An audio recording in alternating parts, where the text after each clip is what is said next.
studio head at Treyarch, Mark Lamia, as well as the studio design director, David Vonderhaar. We're talking about Call of Duty Black Ops 3, the newest title that Treyarch's bringing out this November. Yeah, that's right. This November, they created World at War, as well as Black Ops 1, Black Ops 2, the whole series. No stranger to the series at all. I am a big fan of the entire Call of Duty franchise. Why don't we talk a little bit about the trailer? That was pretty crazy. Yeah, no, it was awesome. I mean, it was so great to make, and we always make this stuff for the fans. I mean, you know, we put so much into this. It takes months, but it's you know, we've been working on it for years, and we want fans to enjoy it, so we put a lot into it, and everybody puts a lot into it. You know, everyone at Treyarch and, you know, the folks at Activision, the real talented folks over at the Ant Farm that help us edit and help us put together all these trailers. So what do you guys do to decide exactly what goes in the trailer, what you give to the fans, and what you leave out to speculate and for everybody to guess about? So it's a really involved process. I mean, every single shot we look at, we want to tell a story for the fans, but at the same time, we don't want to give them everything. We want to, sometimes we'll hint to things. You know, we want to tell them that story. We want them to get involved. We want them to feel it. You know, it's, you know, Black Ops is a dark and gritty and intense universe, and we want to have fun with that. But we also want to leave some stuff on the table. And intentionally on this one, we decided we didn't want to tell everybody the entire story of the game. We wanted to leave something. We just wanted to give them the setup and get them into it and get them into the, you know, into the mood of what Black Ops 3 is all about, and then let them spin on it a little bit. Let's look at that for a moment. You said Black Ops 3. Was there ever a time where you weren't going to make Black Ops 3, where maybe we were going to go back in time to some World War II action, or was it always future and pushing the boundaries of realism, kind of like that? So it's interesting you asked a question that way. First off, there was no doubt in our minds we weren't done with Black Ops 2. I mean, we wanted to make Black Ops 3. We had a story to tell that we were going to continue to tell about the evolution of technology and how that interacts with us in our everyday lives. Vaughn and the team had all kinds of game design and mechanics that they wanted to do that was, you know, that we wanted to make for Black Ops 3. But Black Ops is always, you know, isn't just about a time setting. It never really has been, if you think about it. It's about Black Ops and the mindfuckery that goes along with it. Right. So, you know, Black Ops 3 is primarily here set in this future time frame. So just leave it at that. Awesome. Where do you draw the line with the technology that you bring in from outside sources to make Black Ops 3 a realistic future? Where do you see your research coming together to really kind of further the genre and further that kind of futuristic warfare, but not going too far off base so it's believable? So there's a shitload of research that we'll do. I mean, there's our narrative team and our design teams. Like, they'll do all kinds of research on technology, and we'll be, you know, we become experts on on where technology is today, and we'll literally draw a line out in time and ourselves create a timeline about how that technology evolves and how it could plausibly get integrated. Oftentimes it gets integrated through consumer means. You know, we have things like, you know, direct neural interfaces that go into brains. Well, those are now starting to be used for people who have prosthetic limbs and to be able to communicate, to be able to move body parts and things like that, right? I could easily see that stuff being used to solve real medical problems like Alzheimer's if you had brain implants. But once you start integrating technology in with the human body, it can go in all kinds of different directions, right? Yeah. So that's really cool. So let's talk about the big thing that we saw, cybernetically enhanced soldiers. That's not the exosuit by any means that we just saw. What is that all about?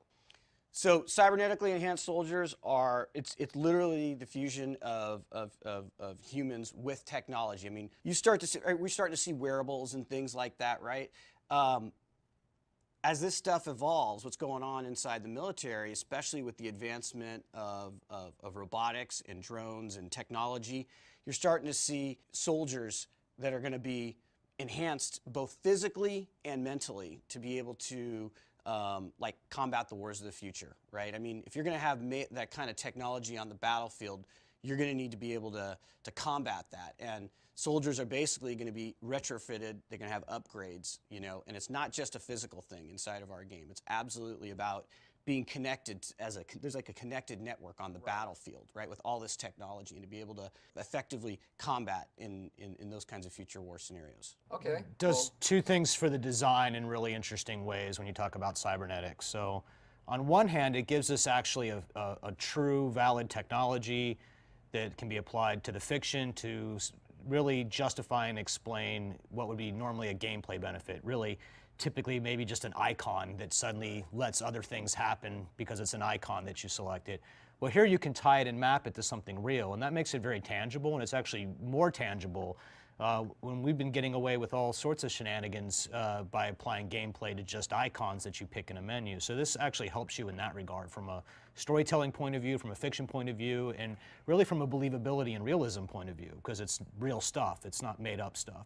And on the other side of that, what you can do with the cybernetic side of it is really for the main kind of components that a specialist character has and can benefit and can do.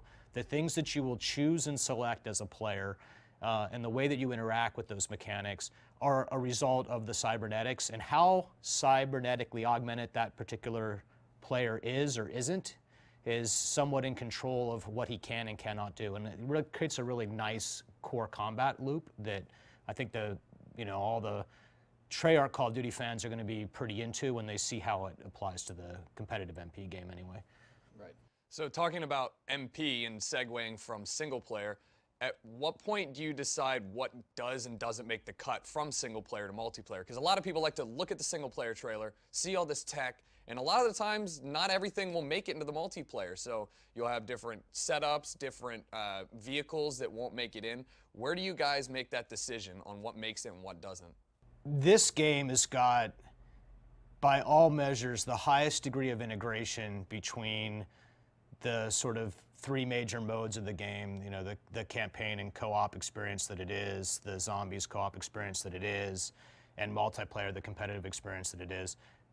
In fact, when the game development was started, it was started flat. There was no distinction really between any of those things.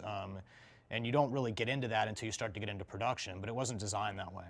So it really is, I think, Treyarch's best efforts so far to create consistency across them. Now, there are things that are not in multiplayer that are in campaign and vice versa. But there's also no hard and fast rules about it whatsoever. So Whatever right for the mode, right? yeah, whatever's right for the mode, whatever makes the most sense. And in fact, this particular game has got things that were designed to go into both. And you'll see that. So you call that a campaign trailer just there. I call it a game trailer, and you'll see why. If there's one thing you guys want to take away from the trailer, is it the movement system? Is it the way the gameplay flows? What is it? Yeah, it's that Black Ops is back. I mean, like, if you love Black Ops 2, you're going to love Black Ops 3. I mean, and it's the one thing that I regret the most about the trailer. It's that you haven't actually had a chance to play it yet, but you will. I regret that. But you will. No, it feels so good. Right. I mean, there's just, and you know what? There's just so much in this game. I mean, the campaign and the multiplayer and the zombies, it's so rich. It's the deepest, it's the biggest game ever in this franchise in terms of just scope and content, and and just can't, it's hard to convey all that in a trailer sometimes. I hope they take away and can see just how tightly we wound the combat loop and how intense the game pace is. And when you pick up the control, when you feel it, you'll know right away that this is a very tight, very fast, very fluid feeling game all the way through on both sides and even in zombies.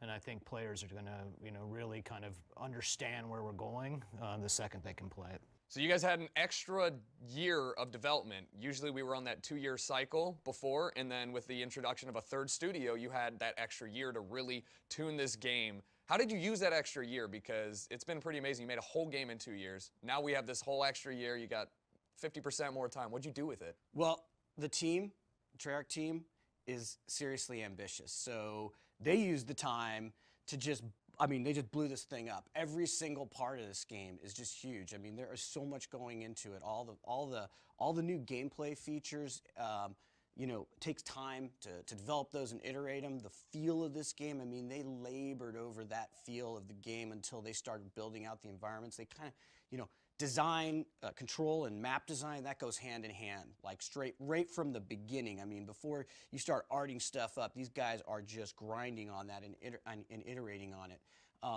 You know, quite simply, you know, if we didn't have this extra year, I don't think we could have made the game that we wanted to make. We needed this time so that we could push literally on every front, like from the co-op and on the campaign to everything Vaughn and team are doing on the multiplayer to this totally like insane zombies mode that we're developing. I mean, how much time do we have to answer this question? Because this first year, you got a next-gen game, and you've got a tool and set up for that, and that takes a lot of energy and effort to be ready to pump this kind of quality and fidelity and get the engine ready, taking apart entire sections of it and putting them back together to make sure that makes sense. And then we also did a lot of structural work just as a studio to try to put the studio in the best place it could be to make that game, and that takes a long time too, organizationally. So, I mean, there is a laundry list of things that we spent in that first year of development, and we were doing that while we were trying to figure out what kind of game we wanted to make, so all that goes hand in hand. Yeah. You talked about building the level design around the movement in the game, which a lot of people feel is extremely important. A lot of times you see companies using the single-player maps and rehashing them for multiplayer game modes. And how important is that to use the game's mechanism and of movement to fine-tune the map to really bring the best multiplayer experience and single-player experience as well? So lanes, lanes, lanes, frame, frame, frame. Right? That's the saying. So we keep the player in frame, we keep him on a lane, and that way you can control the engagements, because it doesn't matter what kind of movement you have if you can't get into a good head-on-head fight, Right. if you don't win the fight because you have the better gun skill. These are Treyarch DNA. This is Treyarch mantra. This is Treyarch design philosophy. I mean, we do not mess with this stuff. So you know, we could do any sort of motion system, any kind of new core movement mechanic, and those rules are fundamental and they wouldn't change, and they still apply here. We're back. If you're just joining us again, still here with Vonderhaar as well as Mark Lamia, studio head Mark Lamia. And Von, we are going to probably talk about a little bit about multiplayer and competitive. With the Twitch audience, a lot of these guys really focusing on multiplayer. It's the core of the game. How do you keep the game fresh and keep multiplayer interesting for these people after Black Ops 1, Black Ops 2? Do you continue that, or are you reinventing the gameplay significantly? What's the deal? Well, man, it's just a laundry list of things to talk about when it comes to the competitive side of things. And very macro level, we're going to go and do probably a really big deep dive on this a little later in the year about what the competitive agenda is specifically.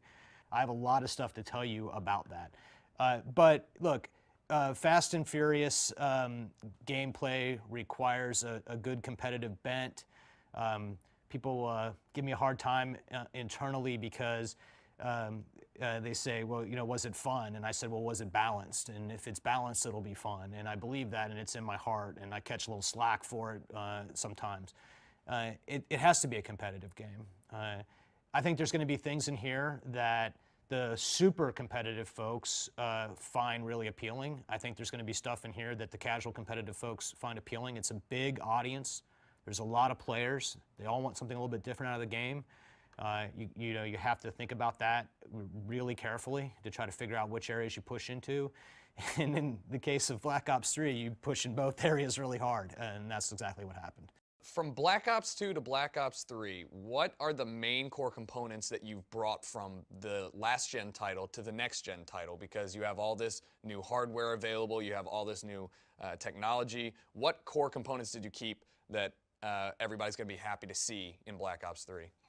So look, I mean, you have to take it almost by mode, by game that we make, right? Because you're getting 3 games here. So on the campaign side, look, you're going to get like that epic, cinematic, you know, insane action thrill experience that that really, I think Call of Duty delivers better than anybody. But the difference this time around is, obviously it's co-op. You've got all these abilities on your cyber soldier that you can actually use that has a gameplay component. And then we've integrated open area designs. I mean, you're not always on the rails with this one, man. It's like sometimes you have those cinematic experiences and we're trying to tell you some story and some narrative, and then we'll just open it up. And you can tackle that whole engagement any way you want. I mean, you could tackle it by yourself playing it solo, or you can play with up to 4 players. And there's just stuff going on everywhere. And we had to develop an entirely new AI system for Call of Duty for this game. It couldn't take it. You know, it's one of the things we did with taking with that extra year is an entirely new AI system from the ground up. You know, I'll let Vaughn tackle multiplayer in a second, but on the zombies front, you know, I'm not gonna get into too much the zombies right now because I got like, we're gonna roll this out this year. You guys are gonna love it. But like, it's a totally new zombies experience, but everything, look, if you love Treyarch's zombies, you're gonna love what we've got. One of the things we did add to it that players have been asking for is there is a player progression system now in there, so you'll be able to level up as a zombies player in zombies, and I think that that's really cool, and that obviously takes its heritage from multiplayer, and you'll be able to do that even in the campaign too. There's a progression system for the player and the campaign that you're going to have, and they all owe it to its heritage to multiplayer, but they're each their own game, and they fit inside with what those games are trying to do. This is exactly what I'm excited about. So in a way, the multiplayer competitive game is a little more campaign because of the specialists, because of the character selection that they offer, their selection, their backstory, their voice. Multiplayer's got its influence there. And campaign, the co-op campaign has its influence from the multiplayer sandbox side of things and being able to take a different setup and have that change the way that you actually play any particular level. So these things are merging, right? And it's all online, which as an online guy is the best thing in the world for me. And that's what makes this game sort of push above and beyond where Black Ops 2 was, where campaign was not multiplayer, and multiplayer was definitely not campaign, and zombies sit squarely in the middle, and now each of them sort of draws from each other, and I think that fans are going to be able to move through these things in the same way. I mean, they're not even the same executable, it's just one game. The menuing system, the navigation, the lobby, the flow back and forth, all of this has been unified, right? This is how we spent a lot of time. Yeah, man, when you do a stream on this game, you're going to be like, hey, what do you want to do now? Okay, let's play a little zombies. And you're going to play some zombies, and you're going to be like, dude, let's go play this level co-op together in the campaign. I've got all these new abilities that I didn't even have when I played it the last time, and go in and play it, and you can play it differently, and you're going to be like, dude, let's go in and play some multiplayer. And as a group, you're going to be able to hang together and seamlessly move in between each of these three games. By design. By design. Previously, you would talk to somebody and they'd say, "Oh, I'm not a campaign player. I'm not a zombies player," you know. And now you're saying this is a joined effort. There's very much, you're not a zombies or a campaign or a multiplayer player. You're just a player of the game. Player Black Ops. So I think the thing that was, so one of the interesting epiphanies we had was learning out of Black Ops 2. We used to kind of think of it that way too. It's like, there's zombies people and there's multiplayer people, but you know that's bullshit. Right. You play both, right? Right. Well, it was real bullshit, man. I'm telling you, we saw the stats, and we're seeing like upwards of like 30% of the people in a single session a couple years after Black Ops coming out playing both zombies and multiplayer in the same session. And I think that was a real epiphany for us. We're like, man, these people, like, you know, they're enjoying the entire game as an experience, and they're having different experiences. And I think that's part of what has kept Black Ops so strong for so many years, is that people are enjoying it. And we just wanted to make it super easy, super simple, and allow people to just get together and play and enjoy the entire game. Look, play what makes you happy. If you don't want to play some other part, that's totally fine. But if you want to, then it's on us to make sure that you can do that simply and easily. And there's no requirement. So when you play multiplayer competitively, there's nothing required by playing the campaign game to, say, advance in the progression systems for multiplayer and vice versa, right? So, but the exposure of that, what your campaign level is, what your zombies level is, what your multiplayer level, all that's together, so people can kind of understand the totality of your identity as a Call of Duty Black Ops 3 player. And you know, that's just smart design, really. Why don't we take a look at some of the things that I noticed during that trailer that a lot of people who are longtime fans might be extremely happy to see. Most notably, the return of gore. I saw a lot of blood going on right there, and as a player, I think that's a fun little part that a lot of games kind of miss out on. You guys brought a little bit more into this game, a little bit more realism. What helped that decision get made? What was important to us is, you know, you take out somebody, you know, you get that impact, you see it, you know, on zombies. when you take that shot and, you know, a limb goes flying or, you know, whatever it is, there's, you know, you feel it, like, you know. And so, I don't know, it was something that we did with World at War. And I think that's one of the things about this game. It's like it takes the best of everything we've done from every one of our games. And I think we tried to bring that forward in Black Ops 3, just whatever it was. And we know people enjoyed having that, and so we wanted to bring it back. Satisfaction, right? The satisfaction and feedback loop. So from a design point of view, you know, if you're rocking around with a particular specialist and you put somebody down, you need to know, you need to understand it, and one way to do that is to explode them into tiny chunks and bits. Welcome back, guys. Still with Mark Lamia and David Vonderhaar. Let's get off of the hardcore nitty-gritty stuff about making this game and more into the personal anecdotal side of things. Is there anything that happened during this game that really stuck out to you guys? You know what? I think the thing about the anecdotes about this game have to do with us as a studio coming together to make this game and really just saying, like, you know, we always set out to make the best game that we've ever made, but I think this time we had the time to actually completely restructure our studio and try some things and, you know, not have to be on this production schedule where this game's coming out so quickly. And we, you know, we trashed some ideas. I mean, we really prototyped hard and we iterated like deeply on this game, and it was pretty intense. I'd be like, you know, I remember getting some milestones and just being like, so is Vaughn like? Well, I was like, what the fuck is this? And then I was like, does Vaughn like this?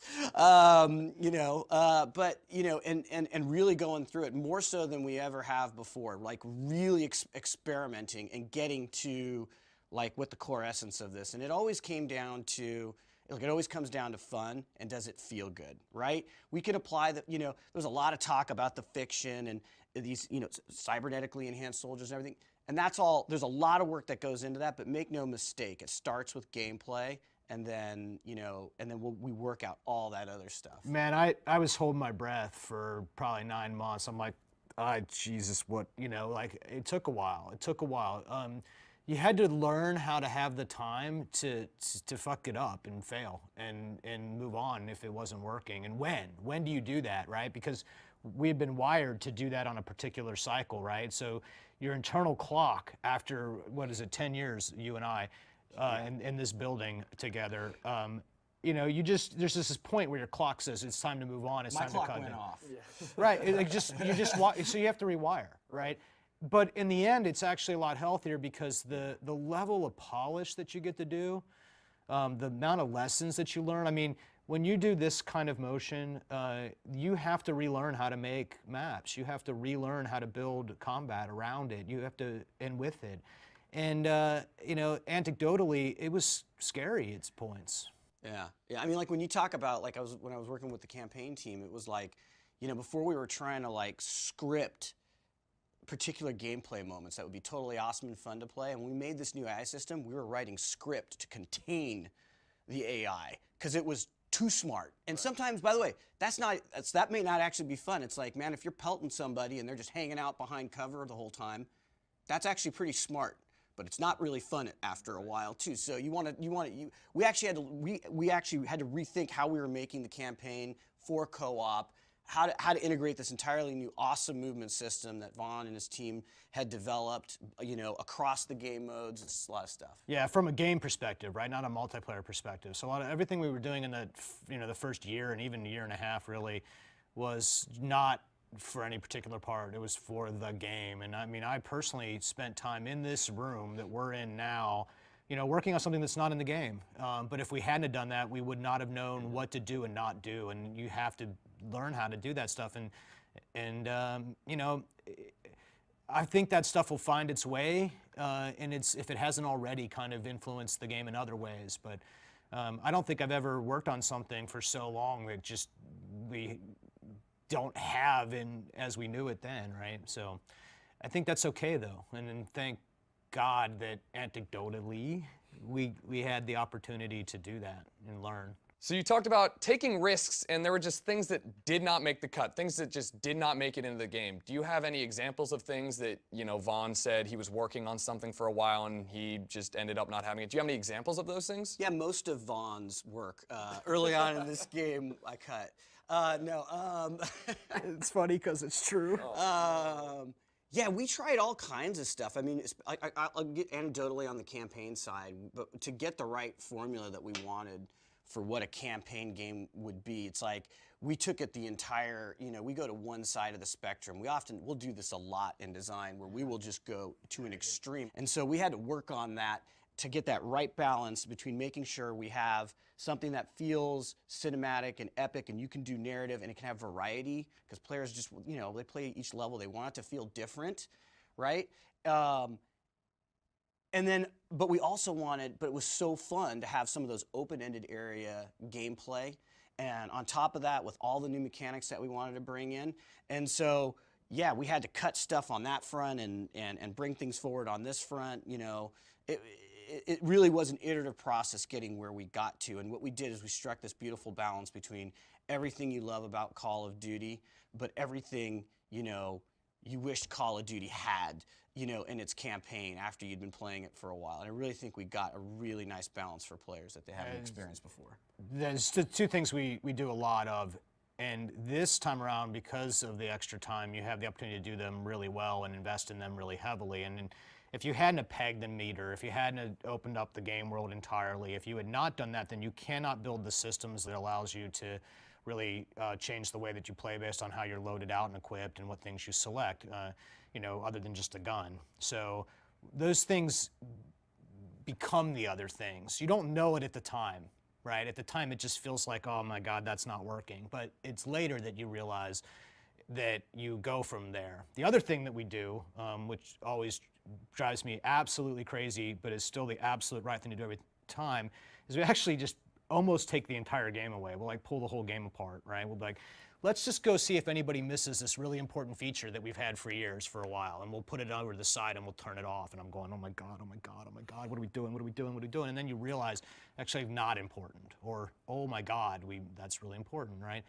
And when you've worked on the game franchise as long as we have, right, you really got to make sure that you look at those things quite carefully. You really got to ensure that you understand what's actually truly important and what's not truly important about how the game plays and how the game feels and how the combat loop works. And you cannot do that by just keeping everything in the game that's ever existed in the game for all of eternity for 10 plus years, right? So that's why you take the whole thing apart. That's why you leave entire sections out of it for not weeks, but months at a time.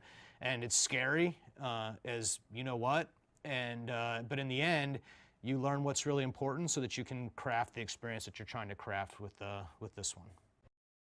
All right, let's jump back into it. You guys were talking about specialists. I heard you say it a few times. What is that? What is it about? This game has got something that I'm really excited for people to put their hands on that sits sort of right in the middle of the power band between sort of what you get with Create a Class and what you'd expect from Create a Class, and the score streaks and what you get and expect from that. Both systems that will be back, both systems that will have new content and choices, both systems that will be very comfortable for players.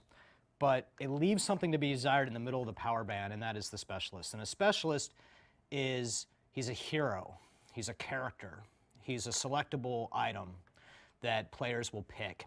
He has a story, or she has a story, or it has a story, and a voice. And you're really picking a playable character, and you have a power weapon or a power ability, and these are mutually exclusive choices, so you cannot have both at the same time. You have to decide. And you can insert that player character into the battlefield, and you're earning, right? You're building up the ability to use that power weapon, and you're building up the ability to use that ability, and that weapon and that ability is unique and special to the specialist, right? So that gameplay mechanic, I think, was going to create this really interesting dynamic that's going to happen every 1 to 4 minutes in the match per character.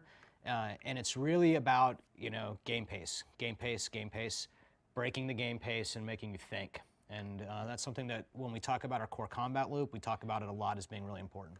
Yeah, I'm totally stoked about it. I mean, if we talked about it, probably the first thing we talk about is like, so what weapon are you using, right? When we're playing MP. Now what we're going to talk about is it'll be like, so who are you playing, and what weapon are you playing with, or what's your loadout? And I love the fact that the team respected, like, I think create a class in Call of Duty is awesome, and the Pick 10 system's back, and the choices you make there are critical to gameplay, but there's that other critical gameplay choice you're going to make, and that is what's your specialist. And it has a lot of, like, the production values around it are cool, and bringing that into the multiplayer is cool, and I think it's going to be awesome on Twitch for players to see all the different characters and even just have that variety. But the fact that it has its own gameplay associated with it, it doesn't stomp on the other systems. It's just an enhancement. It's another layer there of gameplay, and decision making is just awesome. I think it's going to be awesome for people who want to stream.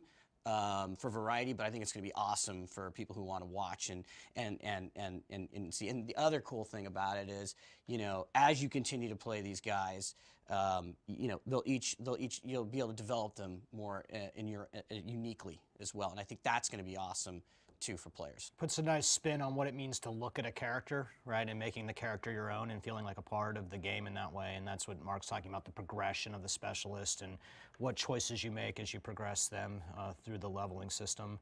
And and as you'd expect, it'll be really tightly wound into how the other systems work too, and all that stuff is built to go together. And it really helps create that fictional bridge that we're trying to establish in this particular game, between the co-op campaign game and the competitive MP game, and where they overlap. And there's some stuff that's in the game and other areas of the game where you can start to piece together who those characters are and what they do and where they come from. And there's all sorts of unique dialogue that they have and the way that they interact with each other, and all things that I think really kind of amp the production value of the competitive MP side up a bit and just sort of make it more fun overall, really.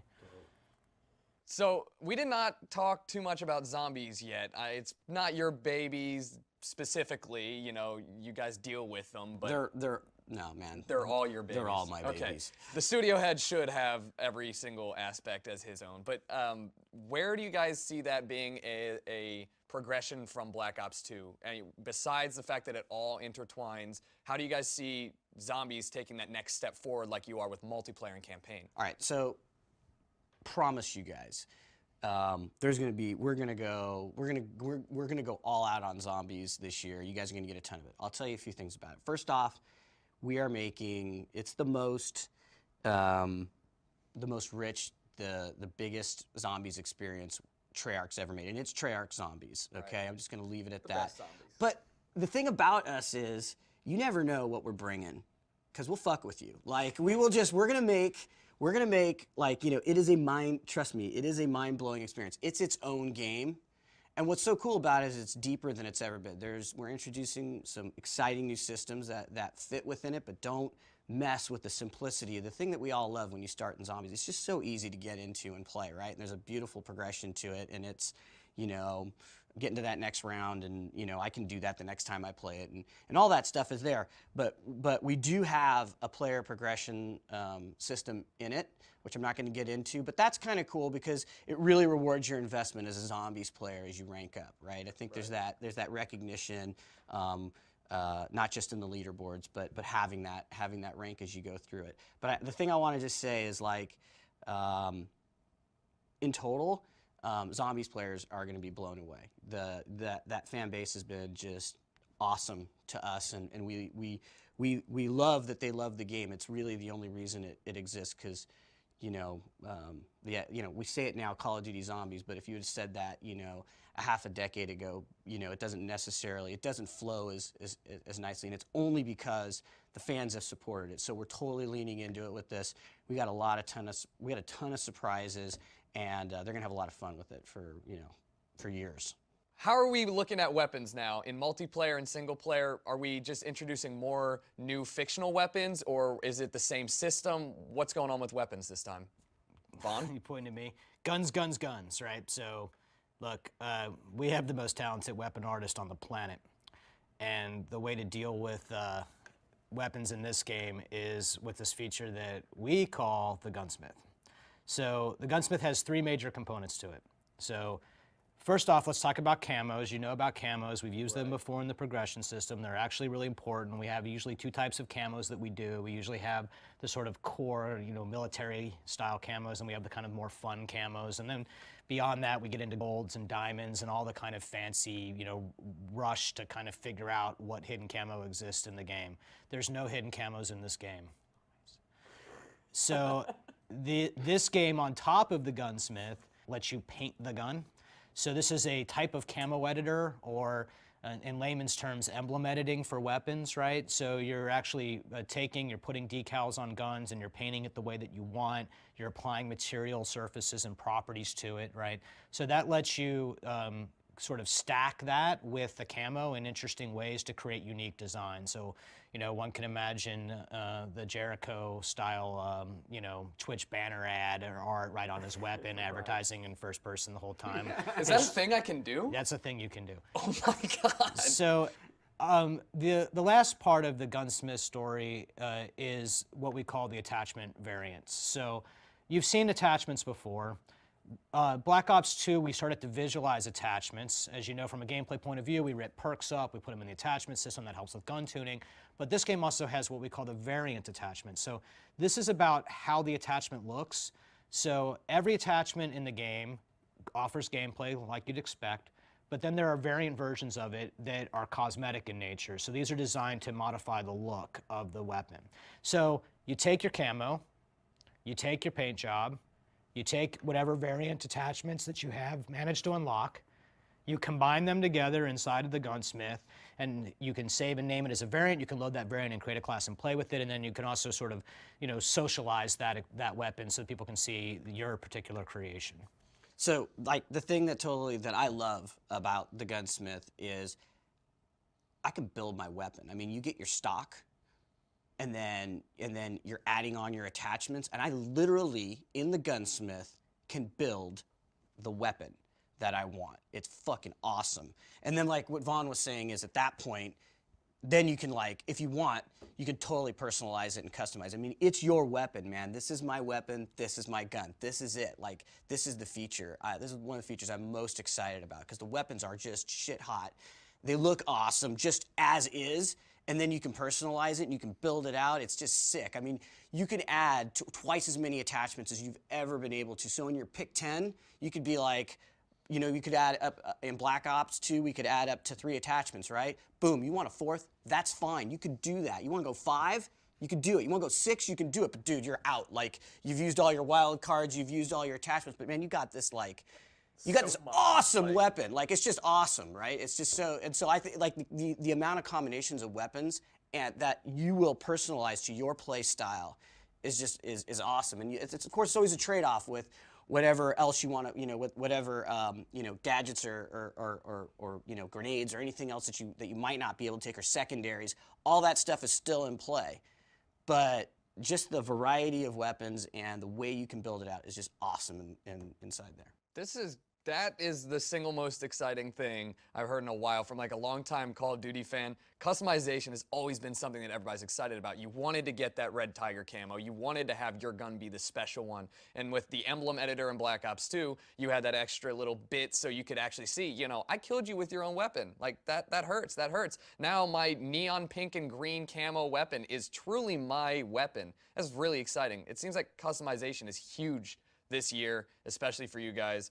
Is that just the tip of the iceberg, or is there more customization, character customization? Well, what's cool is, you know what? You can do that in the campaign and in multiplayer as not well. just limited. That's right. This is a game feature. That's insane. That's awesome. Yeah. I stream, I make YouTube videos. A lot of the time, I don't have my recording device on me, or it's not recording at that moment. Help me out. What happens if I miss my moment? Are we good with theater mode? Dude, are you at Treyarch? Yeah, yeah, I'm at Treyarch. All right. Okay. Well, we'll just leave it at that. All right. You guys are really kicking ass this year with the whole brand new Black Ops 3 developmental cycle. You got an extra year and all that stuff.